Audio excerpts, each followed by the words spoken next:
Good afternoon, everyone. Bonjour à tous et à tous. My name is Captain Rachel Brosseau. I am the 8-Wing Public Affairs Officer. Je suis honorée d'agir en tant que modératrice pendant cette rencontre importante. Today, we are here for a groundbreaking announcement to highlight the beginning of construction here at 8-Wing Canadian Forces Base Trenton in support of the Strategic Tanker Transport Capability Project. We will take your questions after, but first we will hear from Member of Parliament Chris Malette. Mr. Malette, please go ahead.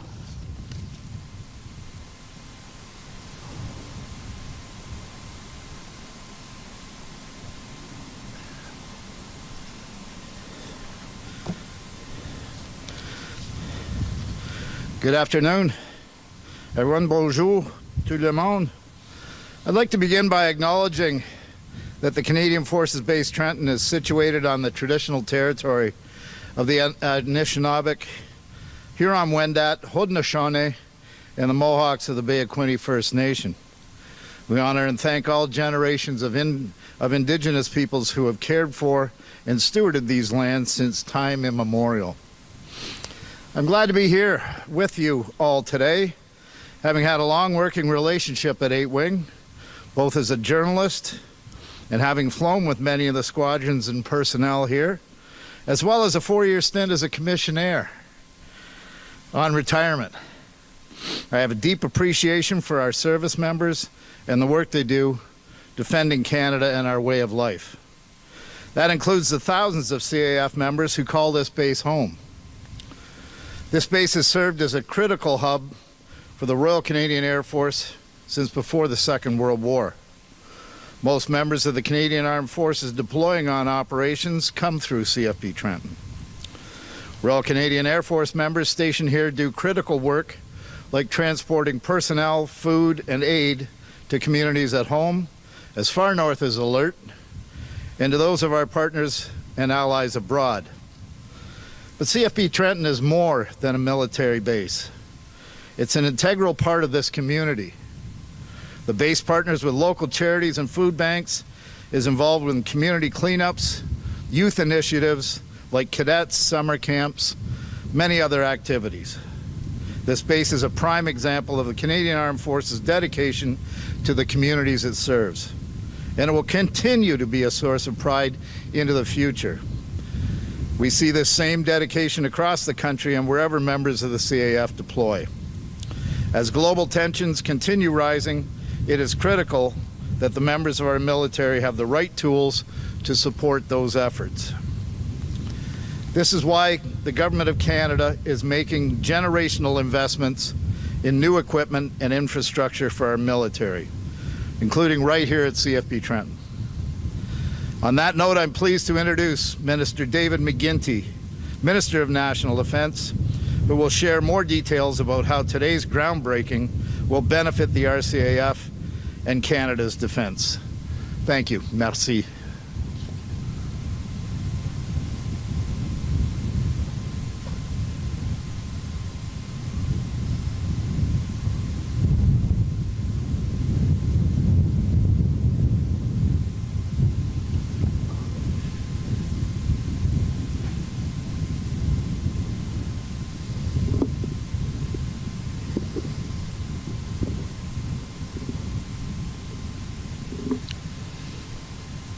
Lieutenant General Kenny, Colonel Bowser, Chief Warrant Officer Hanson, Chief Warrant Officer Sergeant, members of the Royal Canadian Air Force and the Canadian Armed Forces, and of course my parliamentary colleague Chris Malette, MP for the Bay of Quinte, who has been doing an incredible job since his recent election, representing not only his riding but this military base on Parliament Hill. Good afternoon, bonjour à tous. It's a pleasure to be at 8-Wing Trenton, especially alongside Lieutenant General Eric Kenny, who will be retiring on Thursday.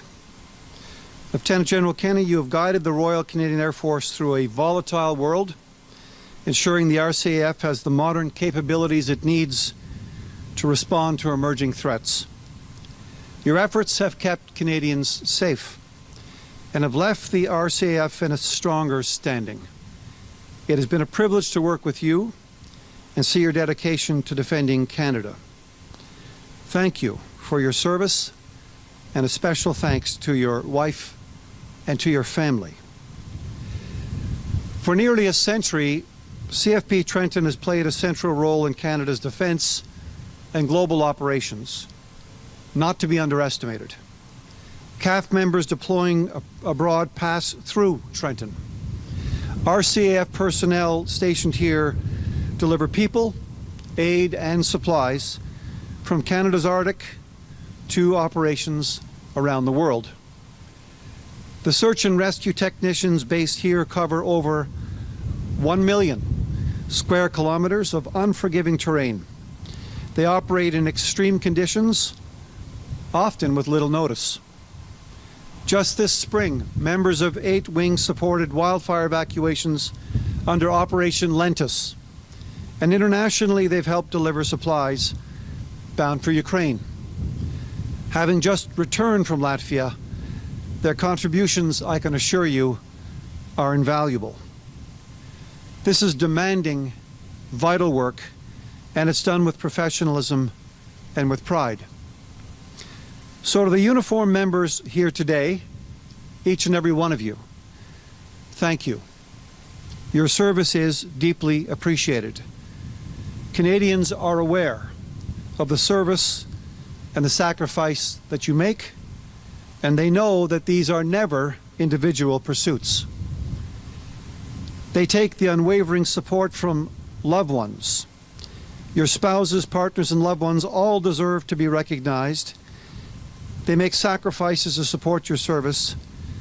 And as I said, Canada is forever grateful. Today, we are officially breaking ground on an $850 million investment that will support new CC-330 Husky fleet aircraft. This is a major milestone for the Strategic Tanker Transport Capability Project. Le service et le sacrifice ne sont jamais des aspirations individuelles. Ils nécessitent le soutien indéfectible de vos proches, vos conjoints, vos partenaires et proches méritent tous d'être reconnus. Ils font des sacrifices pour soutenir votre service. Le Canada leur en sera éternellement reconnaissant. Aujourd'hui, nous lançons officiellement les travaux de construction d'un investissement de 850 millions de dollars qui soutiendra la nouvelle flotte de CC-330 Husky. Il s'agit d'une étape importante pour le projet de capacité de transport stratégique par ravitaillement. Trenton will be the home of the main operating base east, and we'll see a Husky stationed here with a crew ready to be mobilized at a moment's notice to meet a fighter jet in the air and refuel. This is a new capability for our Air Force, and it's why RCAF leadership selected the Husky aircraft. It will support your missions, enabling our fighter jets to stay in the air longer, extending the range of the aircraft. This investment is also central to Canada's NORAD modernization plan. It will enable air-to-air refueling for NORAD missions, enhance rapid response, and strengthen Canada's sovereignty and our contribution to continental defense. It will also boost our ability to conduct strategic airlift, aeromedical evacuations, and government transport. For the main operating base east to be operational, we will need to build new infrastructure right here in Trenton.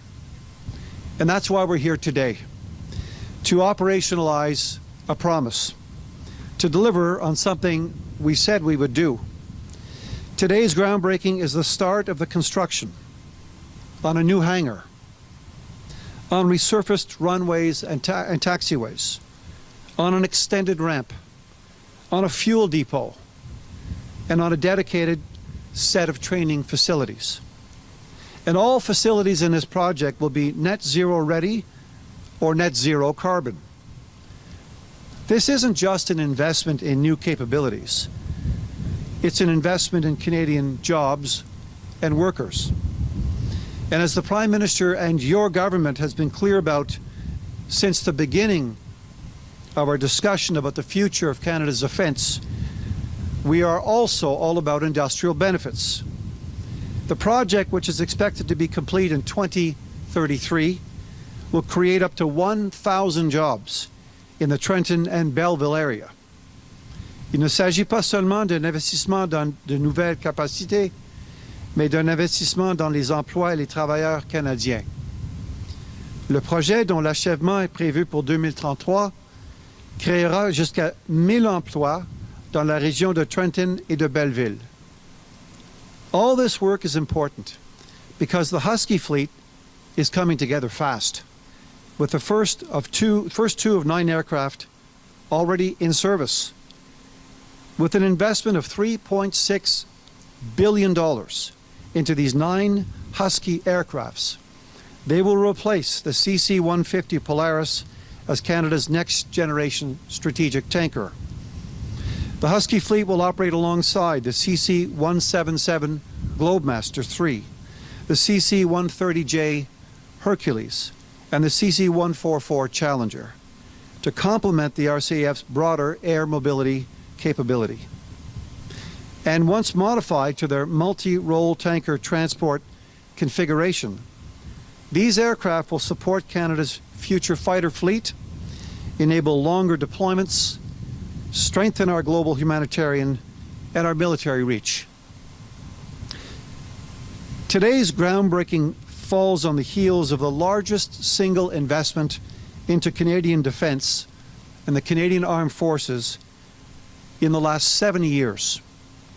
Earlier this month, the Prime Minister and I announced over $9 billion in defense investment for this fiscal year, which will see Canada meeting its NATO 2% commitment by March. L'inauguration d'aujourd'hui fait suite aux plus importants investissements dans la défense canadienne et les forces armées canadiennes des 70 dernières années. Plus tôt ce mois-ci, le Premier ministre et moi avons annoncé un investissement de plus de 9 milliards de dollars dans la défense pour l'exercice en cours, ce qui permettra au Canada d'atteindre son engagement de 2% envers l'OTAN d'ici mars. And we will further our domain awareness in Canada's north with Phase 1 of the over $6 billion Arctic Over-the-Horizon radar system. This is a key component of our NORAD modernization plan, and it will help defend our sovereignty in the Arctic. These announcements and today's groundbreaking show that we are moving forward with clear priorities and a firm commitment to defending Canada, the continent, and our allies.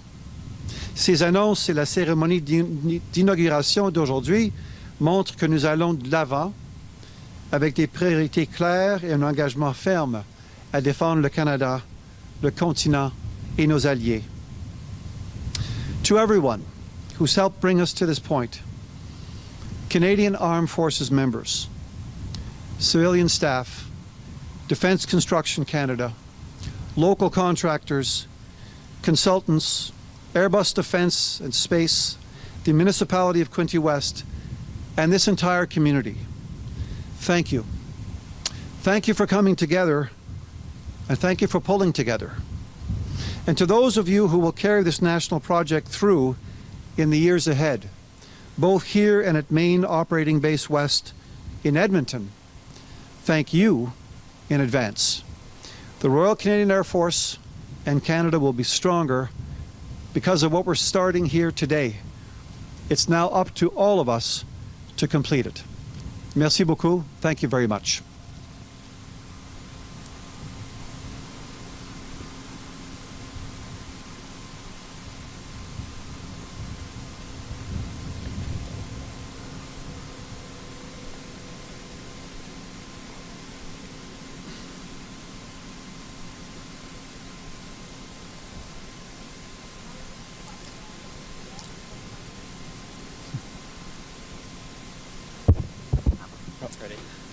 Bonjour tout le monde. Hello everybody. We'll now take questions from the media. Ça sera une question et un suivi. There'll be one question, one follow-up. Chris, you want to go first? Hi, Mr. Chris Rand, CBC Parliament Hill. My second question is also for Radio-Canada, so if you wouldn't mind answering my second question in both official languages, that'd be great. Good to see you. There's a tender for night vision binoculars right now that has technical requirements so restrictive, more restrictive than any military, that essentially only American suppliers are qualified to bid. Is this something you're looking at, and is it in line with the government's goal of expanding security partnerships with Europe and other parts of the world? I'm unaware, Chris, of the details of that particular procurement. I'll look into it. But clearly one of the purposes of our visit to Europe 2 weeks ago with the Prime Minister was to enter into a formalized agreement with the European Union in order to arrive at a defense agreement. That will allow Canadian companies to participate fully in up to $1 trillion of defense procurement opportunities over the next 10 years in Europe. It is part of our diversification in terms of our defense relationships. Of course, we will continue to work with the United States. We'll manage that relationship well as we achieve an eventual agreement. But going forward, we're looking, of course, to work with other partners. So in the case of this particular procurement, I don't have the details, but I will look into it. Thank you. And Finance Minister Champagne is being referenced in 2 different newspapers today, saying that he sent out a letter asking for substantial cuts to many departments, all departments, to bring down their spending to pay for military procurement and so on. Is your department, is DND, part of those cuts that Minister Champagne's asking about for? I've just received that letter. I haven't had a chance to talk to my colleague, but I have been part of no discussions with respect to, for example, significant social services cuts at a federal level in order to achieve our defense priorities. We're moving forward. We have the numbers now to move forward and achieve our 2% target for NATO by March. Obviously, we were in Europe last week meeting with NATO. All 32 countries agreed to a 5% GDP contribution going forward. On that very note, it's also important to remember all countries also agreed that 2029 would be an important year, at which point we would reassess those contributions. Also to remember, those contributions are to be made over a 10-year horizon by 2035. So the question of redistribution of expenditures is one I would much rather leave with the Minister of Finance. But my job now is to do what happened here today, which is to be able to meet with our folks on the front lines of the Canadian Armed Forces, to tour facilities, to see the housing, to see the mess halls, to hear about some of the challenges that they're facing, because it's time now. It's time for us to invest on the front lines of our Canadian Armed Forces, in the women and men, the brave women and men who serve in our forces, who deserve, for example, to have all of the expenses, all of the expenditures in defense looked at from top to bottom, including salaries and benefits. That's exactly what we're doing, and that's one of the reasons why we're here making this important $850 million announcement. Et aussi le même en français, la lettre de le ministre des Finances, Champagne. Écoute, je suis au courant du fait que le ministre Champagne m'a envoyé une lettre, comme les autres membres du cabinet. C'est à voir. Aujourd'hui, je suis ici pour prendre plus connaissance de la situation sur le terrain, ici à Trenton, la situation avec nos femmes, nos hommes des Forces armées canadiennes, la question de logement, de nourriture, de vêtements, d'équipements, de munitions, d'avancement, évidemment de la question de salaire et de bénéfices. Et nous examinons tous, du haut en bas pour revoir notre approche sur Forces armées canadiennes. Et c'est la raison dont nous sommes ici aujourd'hui pour annoncer un investissement de 850 millions de dollars pour évidemment améliorer les choses avec nos avions, avec notre service aérien. Good afternoon, Haley McDonald in Quinte.ca. I was just curious if you had any more specifications on when the hangar will be built and when we'll actually see the first air tanker operating. My understanding is the project will be completed by 2033 in several short years. It's a very large project. I was able to visit the site here this morning. The contractors, PCL, are well in hand. Defence Construction Canada has done an incredible job at running that procurement process and are now overall helping to manage it as well. The commanders of this base are very much engaged. Very hopeful we can see this come to a successful fruition sooner than that, but I'll leave it in the hands of the operational experts. It's just important for Canadians to understand these are the kinds of investments now that we must make practically. We must do it for our security, we must do it for our sovereignty, and we must do it, frankly, for the women and men who serve in the Canadian Armed Forces, who are deserving of better equipment, better housing, better pay packages, better benefits, better equipment, better munitions. And that's one of the reasons why I'm absolutely pleased and privileged to be here today, to be able to share with Canadians the good news that the investments that they are making, that their government is making for them, will hopefully make a contribution to better our overall situation in our defense posture and with the women and men who serve in the Canadian Armed Forces. Great, thank you. Thank you. Good afternoon. Fawaz Mohammed Yusuf with Global News in Kingston.